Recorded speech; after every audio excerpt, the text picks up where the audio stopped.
정말 너무너무 덥죠. 많이 한 주간 지치셨을 텐데 또 몸과 마음이 다 세상에서 살아가는 가운데 지치고 힘든 여러분들의 심신이 이 시간 하나님의 주시는 그 은혜와 또 축복을 통해서 위로받고 또 큰 힘을 얻게 되기를 바라겠습니다. 그 정부가 이제 비대면 예배를 2주 더 연장하기로 해서 8월 첫째 주까지 또 우리가 대면 예배를 하지 못하는 그 안타까움이 있습니다. 하여튼 이 기간 여러분 모두가 아주 영적으로 또 육적으로 안전하고 건강하게 지나갈 수 있기를 간절히 바라겠습니다.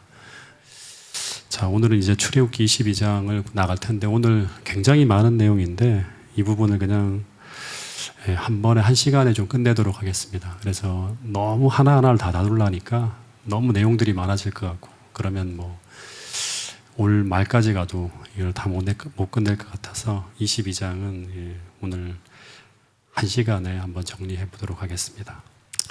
하나님의 율법의 특징이 이제 두 가지가 있는데 하나님의 율법의 특징이 첫 번째 하나는 뭔가 하면 공의예요. 이 공의라고 하는 것은 공평한 거고 정의로운 거죠. 또 하나는 뭔가 하면 하나님의 율법의 특징이 자비라고 하는 거예요. 이 자비라고 하는 표현 속에서는 긍휼도 포함되는 거예요. 그래서 이 공의와 자비가 다 합치면 뭐가 되는가 하면 사랑이 되는 거예요. 그러니까 하나님의 품성이 하나님의 율법에 표현되어져 있다고 계속 말씀을 드리고 있습니다. 이런 관점에서 한번 출애굽기 22장을 한번 들여다보면 좋을 것 같은데요. 출애굽기 22장 이제 1절부터 이제 4절에 보면 어떤 내용이 나오는가 하면 사람이 소나 양을 도둑질해서 잡거나 팔면 그러면 그걸 도둑질한 사람은 소 한 마리에 소 5마리로 갚고 양 한 마리에는 양 4마리로 갚으라고 합니다.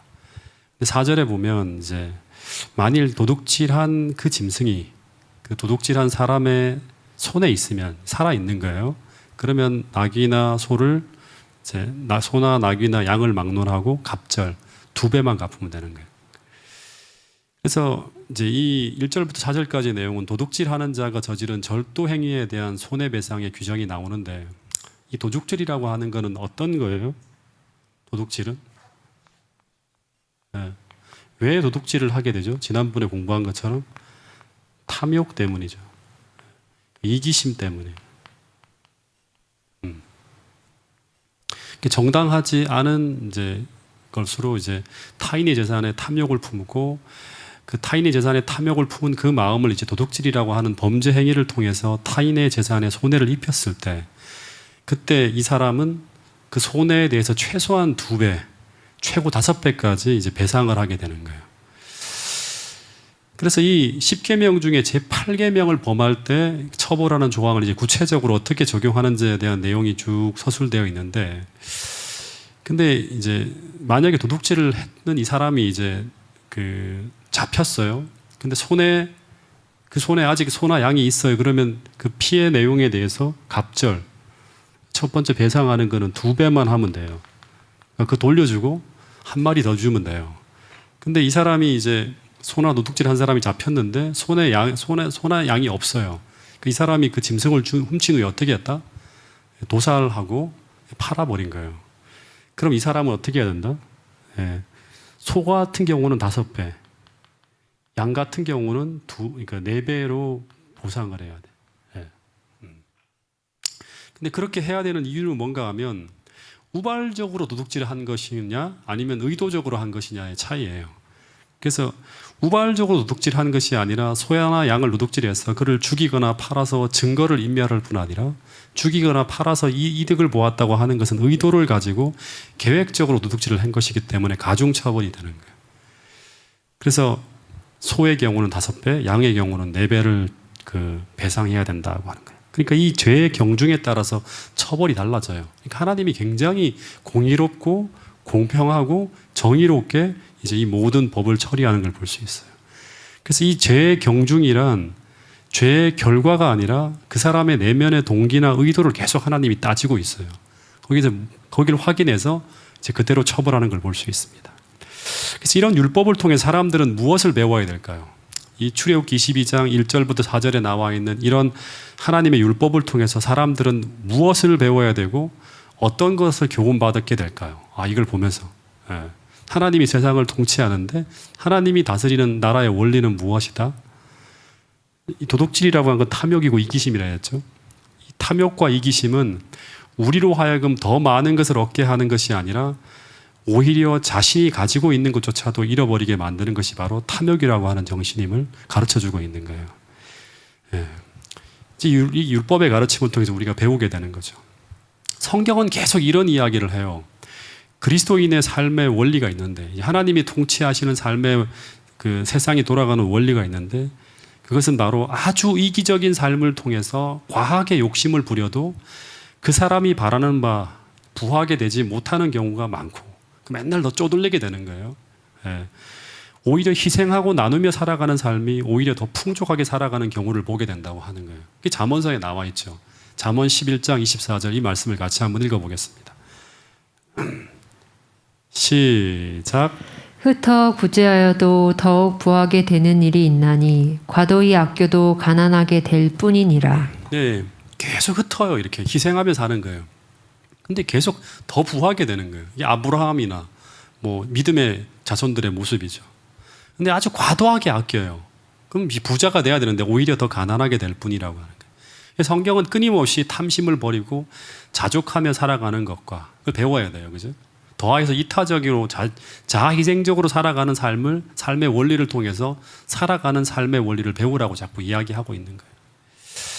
뿐만 아니라 이 징벌적인 측면이 아니라 손해배상의 측면에서 보면 도둑질을 당해서 피해를 입은 사람은 이제 그 사람이 짐승을 잃어버린 동안에 일을 못하게 되죠. 짐승은 다 이제 농사 짓는데 도와주는 거예요. 그러면 어떤 손실이 있죠? 경제적인 손실이 있죠. 그리고 도둑질을 당하게 되면 또 어떤 피해를 보게 되죠? 정신적인 피해까지 보게 됩니다. 그래서 갑절이나 이 4배, 5배를 누구한테 보상하는 거예요? 국가에 벌금을 내는 게 아니에요. 누구한테 보상을 하는 거예요? 상대에게 보상을 하라고 하는 거예요. 상대에게 배상하라고 하는 거예요. 벌금을 내는 게 아니라. 그래서 이 1대4의 원리로, 이제 이 1대4의 원리가 계속 이제 신약까지 적용이 되거든요. 어떤 사람이 자신이 회개했어요. 그리고 내가 도둑질해서 얻은 재산을 4배로 갚겠습니다라고 하는 이야기가 어디 나오죠? 어디 나오죠? 네. 역시, 네. 누가복음 19장 5절부터 9절에 보면 삭개오가 주님을 만나요. 그리고 주님께서 삭개오의 집으로 들어오셔서 삭개오와 함께 이제 교제하는 일이 벌어집니다. 그러니까 삭개오가 주님을 영접한 거죠. 그 가정으로 쭉 끌어들인 거예요. 삭개오가 주님을 만났어요. 너무너무 행복하고 기뻐요. 이제 이렇게 살고 싶어요. 그러면서 깊이 회개하고 난 후에 이 사람이 어떤 고백을 하는가 하면 주님께 여짜오되 주여 보시옵소서 내 소유의 절반을 어떻게 하겠다? 가난한 자들에게 주겠사오며 만일 누구의 것을 속여 빼앗은 일이 있으면 어떻게 하겠다? 4배, 내 갑절을 갚겠나이다. 예수님이 뭐라고 하는가 하면 너 진짜 회개한 사람 맞구나. 오늘 구원이 이 집에 이르렀다. 이 사람도 아브라함의 자손이다. 라는 그런 말씀을 하세요. 이 말이 어떤 말인가 하면 오늘 우리가 주님을 만나게 되고 그리고 회개하게 될 때 우리는 과거를 돌아보면서 주님을 모르고 살아온 날 동안에 우리가 저지른 모든 피해에 대해서 최선을 다해서 그 피해 회복을 위해서 애쓰게 되는 그 모습을 통해서 우리는 무엇을 보게 되는가 하면 우리가 주님을 만난 증거를 보게 되는 거예요. 우리가 회개하는 그것이 진실하다고 하는 것을 그 열매를 통해 입증하게 된다고 하는 거예요. 그래서 우리가 말로 이렇게 하나님을 사랑한다, 난 회개했다, 나는 주님을 내 안에 모신다고 하는 것들은 그건 그렇게 입증되는 게 아니에요. 언제나 어떻게 한다? 달라진 삶을 통해서. 그가 과거에 저지른 그 잘못을 다시금 복구하기 위해 최선을 다하는 그 삶의 모습을 통해서 그 사람이 진짜 회개한 사람이고 진짜 하나님을 만난 사람이라고 하는 것을 그 열매를 통해 입증한다고 하는 것이 계속 성경에서 이야기하고 있는 그 하나의 교훈이라고 하는 것입니다. 그래서 계속 이야기하지만 이 하나님 나라의 율법을 통해서 우리가 이 율법을 지키며 사는 사람이에요. 이 율법의 통치를 받고 있는 사람이에요. 그래서 이 율법을 통해 우리가 하나 기억해야 될 것이 무엇인가 하면 하나님은 어떤 분인가 하면 공의로운 분, 정의로운 분, 그리고 공평하신 분이에요. 네. 그래서 이 하나님의 공의는 계속 우리에게 무엇을 요구하는가 하면 하나님께서 이웃에 대한 인간의 책임을 계속 강조하는 걸 볼 수 있어요. 네. 이 책임. 네. 그러니까 물품이나 가축이거나 사람에 이르기까지 이웃에게 입힌 손해와 손실과 피해에 대해서 반드시 배상함으로 말미암아 책임이 있는 존재로 살아갈 것을 계속 강조하는 거예요. 다시 말해 내가 행한 어떤 행동에는 반드시 책임이 따른다는 것을 우리가 기억하고 우리가 말을 하거나 행동하거나 어떤 결정을 할 때 그 행동으로 인해 벌어지는 일에 대해서는 책임을 져야 된다고 하는 것을 기억하고 행하라고 하는 거예요. 그래서 오늘날 우리가 이 책임을 지지 않는 무책임한 삶을 살아가는 사람들이 얼마나 많은지 모릅니다. 여러분, 그래서 오늘 우리가 진짜 우리가 하나님을 믿는, 예수님을 믿는 길에 들어선 그런 참된 그리스도인이라고 하면 오늘 우리가 과거에 거룩하지 않는 삶을 통해서, 다시 말하면 정결하지 않고 진실하지 않고 선하게 살아가지 않는 삶을 통해서 우리가 범했던 과거의 실수와 잘못들을 회복하고 복구하는 그런 전혀 다른 새로운 삶으로 살아가는 사람들이 바로 어떤 삶인가 하면 참된 그리스도인의 삶이라고 하는 것입니다. 바울이 그랬죠. 그죠? 그 과거에 잘못한 것을 복구하기 위해서 4배가 아니라 10배, 20배의 노력으로 하나님의 복음을 전하고 사람을 구원하는 일을 하는 걸 볼 수 있습니다. 베드로도 마찬가지고 다윗도 그랬고 모든 사람들의 삶이 그런 삶을 살았다고 하는 것입니다. 오늘 우리도 그런 삶을 살아가는 진정 회개한 사람, 정말 하나님의 길에 들어선 사람, 하나님의 율법이 기록되어진 사람, 그래서 우리의 마음속에 그 공의롭고 자비로운 하나님의 율법이 기록된 그런 품성을 가진 사람들로 변화되어지는 여러분과 저가 될 수 있기를 간절히 바라겠습니다. 또 하나 이제 이 5절부터 6절까지의 내용, 이 몇 가지만 좀 이렇게 뽑아서 제가 볼 거예요. 나머지는 쭉 읽어보시면 돼요. 다 하려고 하다가 좀 너무 많은 것 같아서 제가 좀 줄였습니다. 5절, 6절에 보면 어떤 사람이 짐승을 먹이다가 그 짐승이 남의 밭의 작물을 먹어요. 이렇게. 네. 실수로. 그리고 또 어떤 일이 벌어지는가 밭에 이렇게 불을 놓죠. 그러다가 관리의 소홀함으로 다른 사람의 재산에 이 피해를 입혔어요. 그때 어떻게 배상해야 되는가? 네. 이때는 도둑질의 원리가 1대4나 1대5 뭐 이렇게 되잖아요. 그죠? 그리고 1대2 이렇게 돼요. 최소한. 근데 여기는 어떤 원칙이 따른다? 이 실수로 이렇게 했다 그러면 1대1이에요. 네. 그 잘못한 것에 그만큼만 이렇게 이제 보상을 하면 돼요. 근데 이 5절에 보면 특별하게 이런 얘기가 나와요. 근데 그 1대1의 원칙에 적용되어지지만 그 배상은 자기 밭에 아무 소산이나 이렇게 해서 배상하는 게 아니라 어떻게 알아? 여기 정말 중요한 내용이 나오죠. 그 밭에 있는 것 중에서 가장 좋은 것과 자기 포도원의 가장 좋은 것을 어떻게 알아? 배상하라고 하는 거예요. 근데 왜 그렇게 해야 되는가? 이 피해를 통해서 손해를 입힌 것에 대해서 가해자는 그것이 무엇이다? 실수였다고 하는 것을 진정성 있는 행위를 통해서 보여줘야지만 이제 이게 되는 거예요. 관계가 이렇게 계속 그 선한 관계가 계속 유지되는 거예요. 그래서 이 상대가 그 피해자가 배상하는 그 행위에 담겨져 있는 그 진심을 담은 사고의 마음을 보면서 그 관계가 깨어지지 않는 일이 생기게 되는 거예요. 그래서 우리가 때때로 실수를 하면서 상대에게 잘못을 할 때가 있죠. 근데 그 실수를 통해 저질러진 그 피해에 대해서 상대가 정말 진심으로 자신이 저지른 그 물적, 정신적 피해를 복구하기 위해서 최선을 다하면서 그 사람의 진정성을 드러낼 때, 즉 진심으로 사죄하는 마음과 용서를 구하는 마음이 표현되어질 때 때때로 가해자와 피해자의 관계가 문제가 생기기 전보다 더 좋은 관계를 이제 이루는 경우도 있다고 하는 거예요. 왜냐하면 그런 문제가 생기지 않았으면 그 사람이 그런 문제를 풀어가는데 보여준 이런 진심을 볼 수가 없었을 것이라고도 하는 거예요. 그래서 오늘 우리가 다시 한번 생각하지만 항상 관계가 진심을 통해서 서로가 가지고 있는 정말 선한 이런 마음들을 보여줄 수 있기 위해서 그런 문제가 발생했을 때 정말 최선을 다하는 그런 모습을 통해서 우리 공동체의 관계가 또 이웃과의 관계가 단 하나도 손상되어지지 않고 모든 것이 아름답게 다 회복되어지는 그런 축복이 있게 되기를 간절히 바라겠습니다. 그 다음에 이제 진실의 다툼이 벌어질 때 어떻게 하는 그 내용은 좀 제가 스킵하겠습니다. 거기에 이제 뭐 여러 가지 얘기들이 나오는데 읽어보시면 되고 혹시 궁금한 거 있으면 저한테 물어보시면 됩니다. 그리고 20절까지가 쭉 피해 보상에 대한 이야기가 나옵니다. 예. 그리고 뭐 극형에 처할 자들에 대한 이야기가 나오는데 이 부분들은 다 한번 좀 읽어보세요. 제가 이제 율법을 이렇게 쭉 공부하면서 우리가 두 가지를 계속 봐야 된다고 하죠. 하나님의 모습은 첫 번째는 매우 공의롭고 공평하고 정의로운 하나님이에요. 예. 이게 안 되면요 하나님의 나라가 무너져요. 이렇게 예. 계속 의혹이 생기고 문제가 해결이 안 됩니다. 예. 그리고 이제 이런 이야기 전반부 쭉 계속 나오다가 이제 21절부터 27절에 보면 이제 어떤 하나님의 모습이 나오는가 하면 자비하신 하나님, 긍휼하신 하나님의 모습이 쭉 서술되어져요.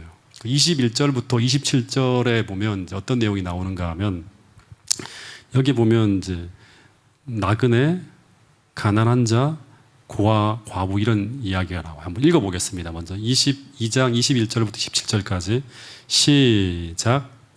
너는 이방 나그네를 압제하지 말며 그들을 학대하지 말라.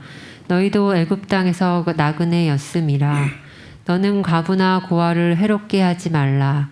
내가 만일 그들을 해롭게 함으로 그들이 내게 부르짖으면 내가 반드시 그 부르짖음을 들으리라. 나의 노가 맹렬함으로 내가 칼로 너희를 죽이리니 너희의 아내는 과부가 되고 너희 자녀는 고아가 되리라. 내가 만일 너와 함께한 내 백성 중에서 가난한 자에게 돈을 구워주면 너는 그에게 채권자 같이 하지 말며 이자를 받지 말 것이며 내가 만일 이웃의 옷을 전당 접거든 해가 지기 전에 그에게 돌려보내라. 그것이 유일한 옷이라. 그것이 그의 알몸을 가릴 옷인즉 그가 무엇을 입고 자겠느냐. 그가 내게 부르짖으면 내가 들으리니 나는 자비로운 자임이니라. 예, 참 이게 굉장히 강경한 표현을 쓰면서 하나님 말씀하시는 게 들으면 좀 이렇게 좀 이렇게 섬뜩한 그런 내용들이 좀 담겨 있습니다. 당시 성경 시대에서 이 모세 시대에서 가장 불쌍한 사람들은 누군가 하면 이제 세 부류가 있는데 첫 번째는 어떤 사람인가 하면 이방인이에요. 예. 이방인을 나그네라고도 표현하거든요. 이건 외국인이라고 생각하면 돼요. 외국인이. 두 번째는 항상 성경에 빠지지 않는 게 고아와 과부예요. 그러니까 가장이 없는 그런 어떤 그 자녀와 그리고 아내, 여자죠, 그죠? 세 번째는 돈이 없는 가난한 자예요.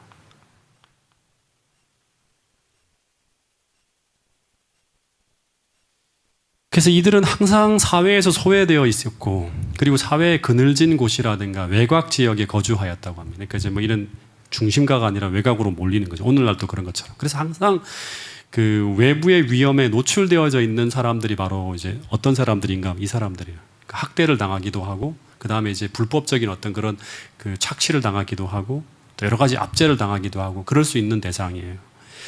그래서 하나님은 이들이 특별한 보호가 필요한 사람이라고 지금 말하고 있는 거예요. 이들은 정말 너희들이 특별하게 보살펴야 될 사람들이라고 하는 거예요. 그래서 오늘 우리 공동체가 마찬가지예요. 우리에게 맡겨진 이런 분들에 대해서 특별한 관심을 가지고 이렇게 우리가 지키고 기도하고 보살펴야 될 분들이 바로 이제 우리 사회에서 어떻게 보면 여러 가지 고통 중에 있는 소외된 사람들이라고 하는 거죠. 근데 여기 이제 이방인 나그네가 첫 번째 나오는데 이 사람들은 단순한 여행객이 아니에요. 오늘날로 말하면 그렇게 읽으면 안 돼요. 그러니까 여행하는 사람, 이런 사람들이 아니라 어떤 사람이다? 이스라엘 사회에 거주하는 외국인. 예.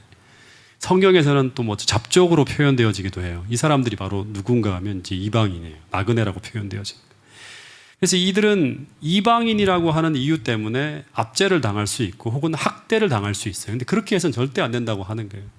오늘 우리나라에도 이런 사람들이 있죠. 그죠? 지금 동남아라든가 중국이라든가 러시아라든가 또 뭐 하여튼 뭐 조선족이라든가 또 여러 가지 어떤 그런 뭐 저기 세터민 이런 분들이 우리나라에 들어와서 사는 많은 어떤 그런 분들이 계시는데 외국인 노동자들이 있는데 이런 사람들이 이제 이에 해당하는 사람들일 수 있죠. 하나님은 이들을 어떻게 알아? 보살피라고 하는 거예요. 내 이웃을 내 몸과 같이 보살피라고 하는 거예요. 근데 이런 사람들에 대한 배려는 어떻게 보면 이게 법적인 것이 아니라 도덕적인 것이고 신앙적인 것이죠. 그죠? 이게. 예. 근데 하나님께서 언약서 가운데 법조문에까지 포함시켜서 이렇게 성경에 기록하시는 이유가 뭘까요? 그냥 이렇게 얘기를 해도 되는데 법조문에다 아예 이걸 다 기록해 놨어요. 이건 바로 뭔가 하나님의 법이 어떤 법이다?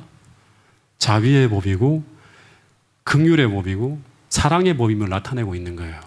그래서 이런 거 정신이 없이 이 법대로 이렇게 막 적용하는 게 아니라 이런 마음을 가지고 하나님의 법을 적용해야 되는 거예요. 뿐만 아니라 이 본문을 보면 제가 놀란 게 뭐냐 그러면 하나님은 이를 어길 시에 어떻게 하겠다? 그에 상응하는 벌이 반드시 너희들에게 내려질 것이라고 하는 거예요. 그러면서 소외된 자들에 대한 관심과 보호는 선택이 아닌 뭐다? 선택이 아니라 뭐다? 필수라고 하는 거예요. 선택이 아니라 필수고 이건 뭐예요? 의무라고 하는 거예요. 너희들의 의무, 그리스도인의 의무라고 하는 거예요. 예. 이 정신은 제가 지난번에도 이 성경절을 인용했는데 신약에도 계속 이어지고 있어요. 이게 제가 볼 때는 이 성경절은 어떻게 보면 제가 되게 많이 앞으로도 인용할 거예요. 그러니까 성경에 나와 있는 굉장히 중요한 성경절 중에 하나예요. 야고보서 1장 25절부터 27절 말씀을 같이 한번 읽어보겠습니다. 시작. 자유롭게 하는 온전한 율법을 들여다보고 있는 자는 듣고 잊어버리는 자가 아니요 실천하는 자니 이 사람은 그 행하는 일이 복을 받으리라.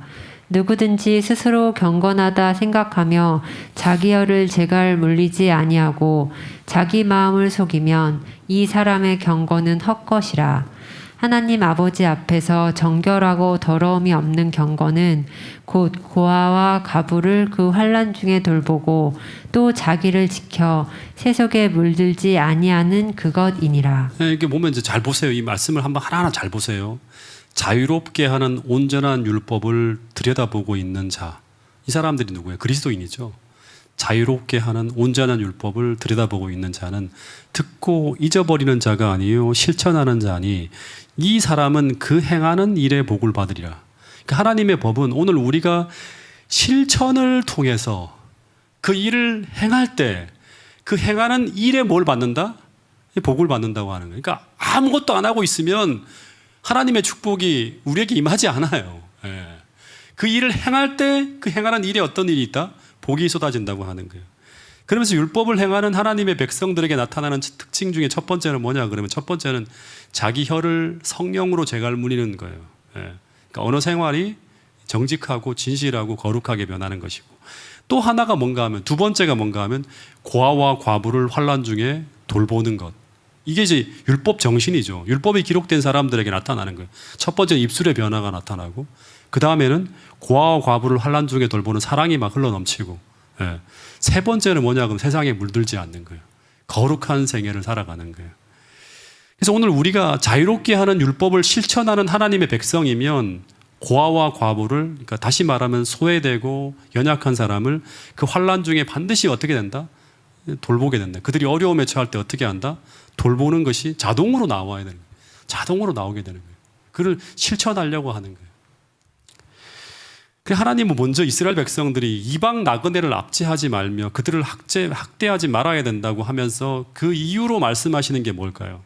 예. 첫 번째 잘 보세요. 이게 진짜 하나하나 한 구절 한 구절이 참 중요한데 이스라엘 백성들이 이방 나그네를 압제하지 말며 그들을 학대하지 말아야 되는 이유로 첫 번째 말씀하시는 게 뭔가 하면 너희들도 과거에 구원받기 전에 애굽 땅에서 뭐였다? 나그네였음을 어떻게 알아? 기억하라고 하는 거예요. 신앙에서 진짜 중요한 게 뭐냐 그러면 과거를 기억하는 거예요.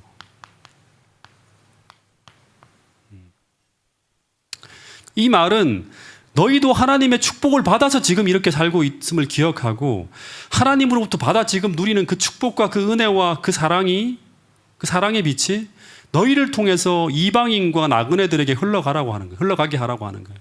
예. 근데 우리가 때때로 오늘 우리가 누리는 어떤 축복을 나의 수고와 나의 수고의 산물인 것처럼 착각하는 사람들이 있죠. 예. 그 사람은 믿음이 없는 사람이고 신앙이 없는 사람들이죠. 예. 그래서 그들은 이제 어떻게 생각하는가 하면 절대 그 받은 축복을 나누기가 힘들어요. 왜냐하면 다 내 것이니까. 내가 받았다고 생각하면 어떻게 할까요? 나누어야죠. 하나님이 주신 것이고 하나님께서 하라고 하는 대로 나눌 수 있지만 이게 진짜 철저하게 믿음으로 생각하지 않고 믿음으로 살지 않게 되면 이 모든 것이 다 내가 소유한 것이고 나의 것이라고 생각을 하게 돼요. 그럼 절대 그 받은 축복을 나누지 못해요. 나누는 게 너무 힘들어요. 예. 나눌 때마다 계속 어떤 생색을 좀 내야 돼요. 예. 근데 이것이 하나님이 주신 것이고 그 은혜를 기억하며 감사하는 사람은 그 축복을 자유롭게 나눌 수 있습니다. 그 사람이 바로 믿음으로 살아가는 하나님의 백성이고 하나님의 은혜를 기억하며 감사하며 살아가는 사람이라고 하는 거죠. 여러분, 그래서 하나님은 오늘 우리가 어디서 구원받은 사람인지, 어떤 은혜를 지금 받은 사람인지를 기억하고 어려운 처지에 있는 이방인과 나그네를 도우라고 말씀하고 있는 것입니다. 이런 사랑의 정신, 긍휼의 정신이 우리의 마음속에 흘러날 수 있도록, 흘러넘칠 수 있도록 계속 성령을 구하고 그 능력과 은혜를 구할 수 있는 여러분과 저가 될 수 있기를 간절히 바라겠습니다. 그 다음에 22절에 보면 너는 과부나 고아를 해롭게 하지 말라고 하는, 이 과부나 고아는 어떤 사람인가? 힘이 없는 사람이죠. 학대를 당할 수가 있어요. 예. 그러니까 위에 가장이 없고, 그러니까 어떻게 보면 여러 가지로 이제 없으니까 사람들에게 손을 벌려야 되는 처지예요. 그러니까 그걸 이용해서 어떻게 할까요? 착취를 하고 학대를 하고, 그리고 이 사람들한테는 함부로 하더라도 이제 크게 보복이 당할 일도 없고, 그 다음에 이 사람들에게 잘 대해주더라도 도움이 돌아오지 않으니까 아주 쉽게 희생될 수 있는 그런 사람들이에요. 그래서 이런 사람들을 너희들이 해롭게 하지 말라. 그러면서 23절에 뭐라고 말씀하시는가 하면 만일 그들을 해롭게 함으로 그들이 내게 부르짖으면 고통스럽고 힘들고 괴로워서 못 살겠습니다 하고 막 부르짖으면 내가 반드시 그 부르짖음을 드리라고 하나님께서 말씀하십니다. 여기 울부짖다 소리지더라 하는 단어의 원어를 보면 히브리어로 차크라고 하는 단어를 사용했는데 이 단어는 그냥 단순히 부르짖는 게 아니에요. 그 부르짖음의 강도와 간절함이 아주 심함을 나타내는 그런 상태라고 합니다. 그래서 이들이 그 고통과 괴로움이 너무나 극심해서 그리고 너무나 억울해서 억울함이 너무나 커서 지속적으로 울고 짖고 있을 때 이 경우 하나님 어떻게 하신다? 그 부르짖음을 다 들으신다고 하는 거예요. 다 듣고 누구에게 노를 바라시는가 하면 누구에게 노를 바라신다고 하죠?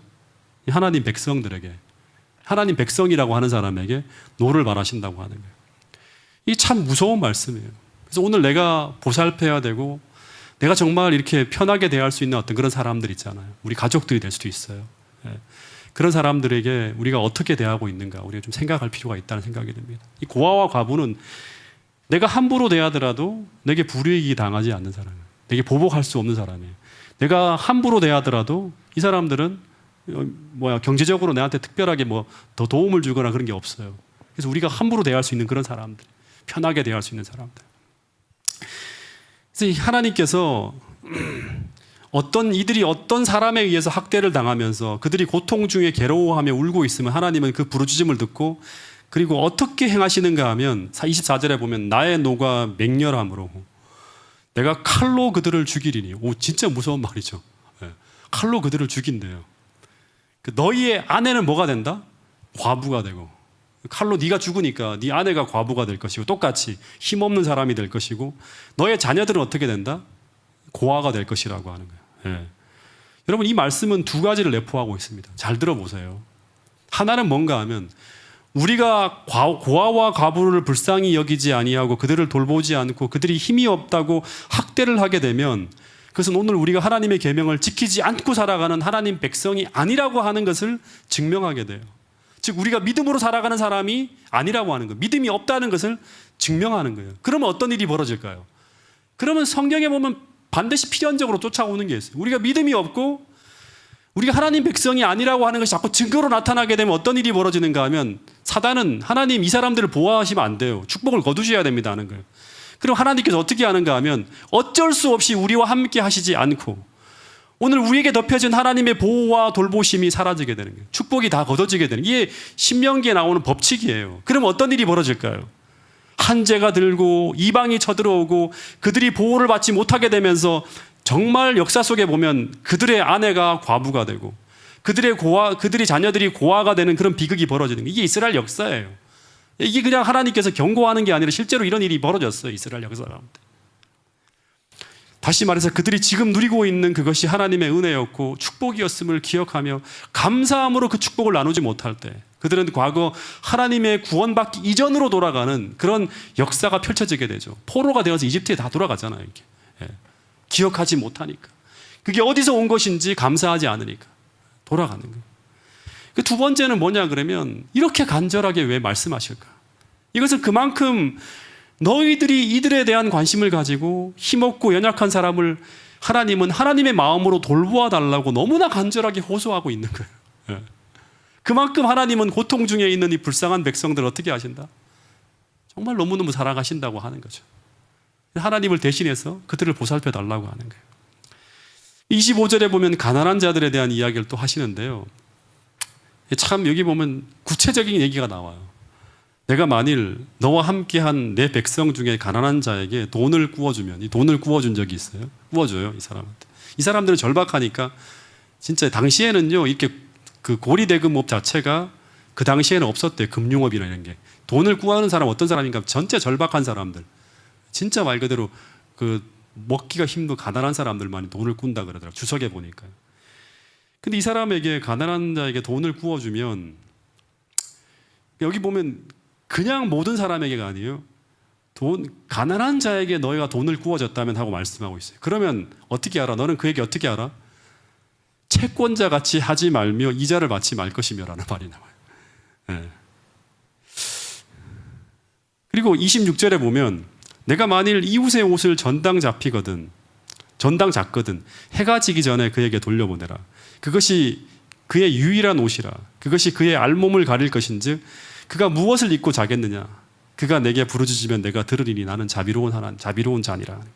그러니까 이 이야기를 보면서 제가 또 하나 생각한 게 뭐냐. 그럼 제가 이렇게 여러 번 이 성경절들을 계속 읽고 또 읽고 하는데 여기서는 그동안에 이 가난한 자에게 대하는 걸 보면 동일 보상에 대한 기존 율법의 원칙이 이 가난한 자들에겐 적용되지 않고 있는 걸 볼 수 있습니다. 그죠? 예. 뭘 빌려갔으면 어떻게 그만큼 돌려줘야 하는데 안 돌려주고 있으면 어떻게 되는 거예요? 이건 문제가 있는 거잖아요. 예. 예. 그러니까 하나님의 율법은 공의의 율법일 뿐 아니라 어떤 법이다? 자비의 법이에요. 긍휼의 법이에요. 예. 가난한 자들이 너희 돈을 빌려가서 만약 갚지 않는다 하더라도 어떻게 알아? 너는 채권자 같이 하지 말고 이자도 받지 말라고 하는 거예요. 왜냐하면 그것을 그들에게 요구하게 되면 가난한 자는 어떻게 된 거예요? 돈이 없잖아요. 그러면 그들은 어떻게 돼요? 굶어 죽게 되는 거예요. 살 수가 없는 거예요. 그래서 어떻게 하라는 거예요? 이 말을 그래서 어떻게 하라는 거예요? 이거 그럼 어떻게 합니까? 라고 생각하면서 묵상을 하는데 어떻게 하라는 거죠? 아예 이런 사람들에게 어떻게 하라고 하죠? 돈을 받을 생각을 하지 말라고 하는 거예요. 그냥 사랑으로 도와주었다고 생각하라고 하는 거예요. 예. 그러면 나는 손해보는 거잖아요. 우리 손해보는 거잖아요. 예. 그러면 하나님이 어떻게 하신다? 갚아주겠다고 하는 거예요. 이 간절한 음성의 소리가 들리는 거예요. 예. 누르고 흔들어도 넘치도록 하겠다. 그래서 성경에 보면 가난한 자들을 도와주는 것은 누구에게 꾸이는 것이다? 여러분 이 성경절들은 유명한 성경절인 자 읽어볼게요. 잠언 19장 17절 같이 한번 읽어보겠습니다. 잠언 19장 17절 말씀입니다. 시작. 가난한 자를 불쌍히 여기는 것은 여호와께 구워 드리는 것이니 그의 선행을 그에게 갚아 주시리라. 네, 성경에 보면 가난한 자를 도와주는 건 하나님께 구이는 것이라고 이야기합니다. 그러니까 그 사람들에게 빌려줬으면 정말 처지가 딱하고 하면 하나님 제가 하나님께 드립니다 하면서 그 사람에게 아예 이자도 받지 말고 그냥 원금 다 그냥 주면 주고 떼이면 떼이는 거 아예 잊어버리라고 하는, 줬다 생각하고 딱 도와줬다 생각하고 잊어버리라고 하는 거예요. 여러분 이렇게 하는 것이 쉬운 일은 아니지만 이렇게 이런 사랑이 실천되어질 때 하나님의 축복을 받는 그런 사람이 될 수 있는 거예요. 그리고 옷을 저당 잡혔다 하더라도 해가 지기 전에는 반드시 돌려보내라고 합니다. 근데 왜 그렇게 해야 되는가 하면 이 팔레스타인이라고 하는 동네는요, 일교차가 굉장히 심한 곳이었다 합니다. 그래서 가난한 사람들은 추위를 피하기 위해서 어떻게 하는가 하면 이제 이불이 없어요, 거기는요. 자기의 겉옷을 가지고 모포를 대신에 잠을 자는 것이 일반적이었대요. 예, 자기 겉옷을 가지고. 예. 근데 밤에 이불 역할을 하는 그 겉옷을 저당 잡혔다고 하는 것은 어떤 의미인가 하면 그거는 아주 그 사람이 극빈자였다고 하는 거예요. 너무너무 극빈해서 그거라도 맡겨서 먹고 살기 위해서 이렇게 이제 한 거예요. 그래서 이 사람은 아주 얇은 옷밖에 없어요. 속옷밖에. 그래서 하나님은 해가 지고 밤에 한밤에 추위가 오기 전에 어떻게 알아? 그 저당 잡은 사람은 그 옷을 어떻게든 돌려주기 위해서 애쓰라고 하는 거예요. 예. 그래서 마치 저는 이 구절을 이렇게 들렸어요. 얘들아, 만일 어떤 사람이 먹고 살 것이 없어서 그 겉옷을 저당 잡혔다면 자기 전에 돌려보내줘야 되지 않겠냐고. 그것이 그의 알몸을 가릴 유일한 옷인데 구체적으로 다 적어놓잖아요. 하나님이 다 써놨어요. 이게요. 그 옷이 그 사람이 알몸을 가릴 유일한 옷인데 그것을 돌려주지 않으면 그들이 무엇을 입고 자겠느냐 하는 거예요. 그러면서 하나님이 뭐라고 하는가 하면 이게 그냥 제가 갑자기 이 글을 읽을 때 떠오른 그 느낌인데요. 제발 자기 전에 그 옷 좀 돌려보내어서 그 아이가 편안하게 그 옷을 입고 잘 수 있도록 도와달라고 하는 거예요. 네. 그런 말씀은 이만큼 하나님이 이 고아와 과부와 가난한 자들과 세상에 고통당하는 자들에게 관심이 많다는 걸 표현하고 있는 거예요. 근데 이런 글을 읽으면서도 우리가 전혀 거기에 대해서 동정심이 일거나 그 마음에 이렇게 긍휼이 읽지 않는다고 하면 어떻게 보면 우리의 마음속에는 아직 율법이 기록되어지지 않은 것이라고 할 수 있겠죠. 여러분, 이 구절은 참으로 하나님께서 오늘 그리스도인이라고 하는 모든 사람들에게 직접적으로 말씀하신 음성처럼 그렇게 들렸어요. 여러분, 하나님은 고아와 과부와 가난한 자의 아버지라고 합니다. 그냥 이게 무슨 그런 표현이 아니라 시편 68편 5절에 보면 거룩한 처소에 계신 하나님은 고아의 아버지이시며 과부의 재판장이라. 하나님은 그쪽 편들에 대해서 너희들이 어떻게 하는지를 하나하나 판단하고 그들을 학대하고 그들에게 너희들이 가지고 있는 것을 베풀지 않는다고 하면 하나님은 어떻게 하시겠다? 그 고아와 과부의 편에 서서 그 모든 입장에서 너희들에게 말씀하시겠다고 대하겠다고 그렇게 말씀하고 있는 것입니다. 여러분, 이 하나님의 율법을 읽으면서 마치 아버지가 자신의 자녀들이 고통당하고 있을 때 너무나 가슴 아파하시면서 너무나 세심하고 깊은 관심을 가지고 표현하는 그 하나의 구절들을 읽으면서 하나님의 마음을 읽어낼 수 있는 저와 여러분들이 될 수 있기를 간절히 바라겠습니다. 그래서 하나님은 그 가난한 자가 하나님께 기도할 때, 다시 말해서 하나님, 저는 정말 옷도 없고 잘 곳도 없고 사는 게 너무 힘듭니다. 제가 이제 어떻게 살아야 합니까? 라고 부르짖으면 하나님께서 들으신다고 합니다. 그때 너희들이 하나님을 대신해서 그들을 돌보는 일에 하나님의 도구로서 그들을 돌보아 달라고 오늘 우리에게 호소하고 있다고 하는 것입니다. 여러분, 오늘도 하나님께서 우리가 하나님을 대신해서 돌보라고 하는 그런 사람들이 이 코로나 팬데믹 상황 속에서 이 사회에 소외된 사람들, 교회에서 소외된 사람들을 다시 한번 이 말씀을 보면서 살필 수 있게 되기를 간절히 바라겠습니다. 하나님은 정의의 하나님일 뿐 아니라 어떤 하나님이다? 자비의 하나님이고 긍휼의 하나님이라고 말씀하고 있습니다. 오늘 특별히 이 일에 우리가 하나님의 마음을 가지고 실천하면서 하나님께서 하라고 하는 그 일을 우리가 행할 때, 우리가 그 율법을 정신을 가지고 실천할 때 하나님은 그 행하는 일에 복을 주시겠다고 말씀하고 있습니다. 그리고 우리를 도우시겠다고 하나님께서 말씀하고 있습니다. 여러분, 그 말씀을 생각하면서 저희 성경처럼 띄우진 않았는데 이사야서 58장에 있는 말씀 한 구절 읽고 오늘 말씀을 줄이도록 하겠습니다. 이사야 58장 7절부터 있는 말씀입니다. 6절부터 한번 읽어볼게요. 6절부터요.